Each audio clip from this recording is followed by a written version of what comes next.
This is Trevor Rowe with my final individual technical presentation. So the user story I wanted to focus on was going to be the user story for the daily questions. As a user, I want to be able to answer open-ended questions to assess my mental health each day.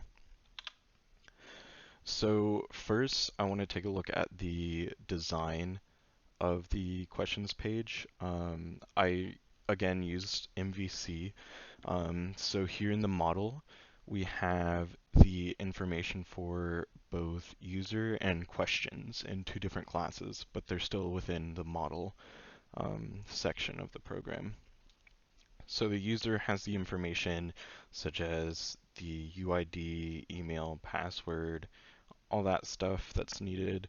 And then the questions only have two fields. It's the sentence, which is the actual question, and then negation, which is an integer that is used to calculate whether a response needs to be negated.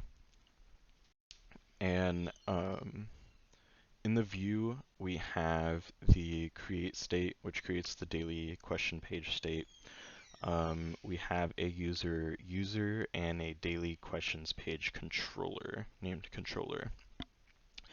As we can see, with the user related to the daily page, it's a one-to-one relation because there's only one user per one daily questions page.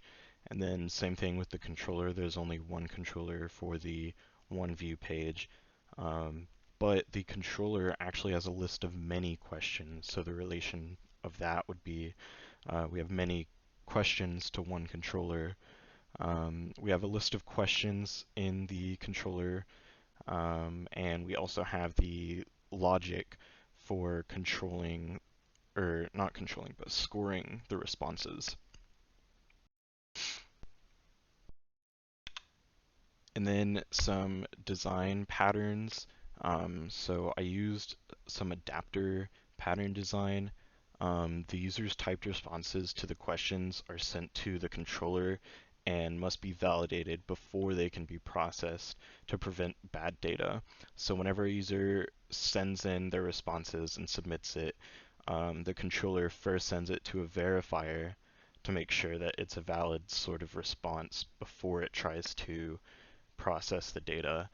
And once it's processed, the pop-up message is returned to the user saying whether it's been positive or negative. So if all the overall negative, or if the overall score was negative, the pop-up message would say, you've been having a bad day, go to the Feel Good Vault, and it would send you to the Feel Good Vault. But if you're having a good day, it'll say having a good day. You can just say okay and go on with your day.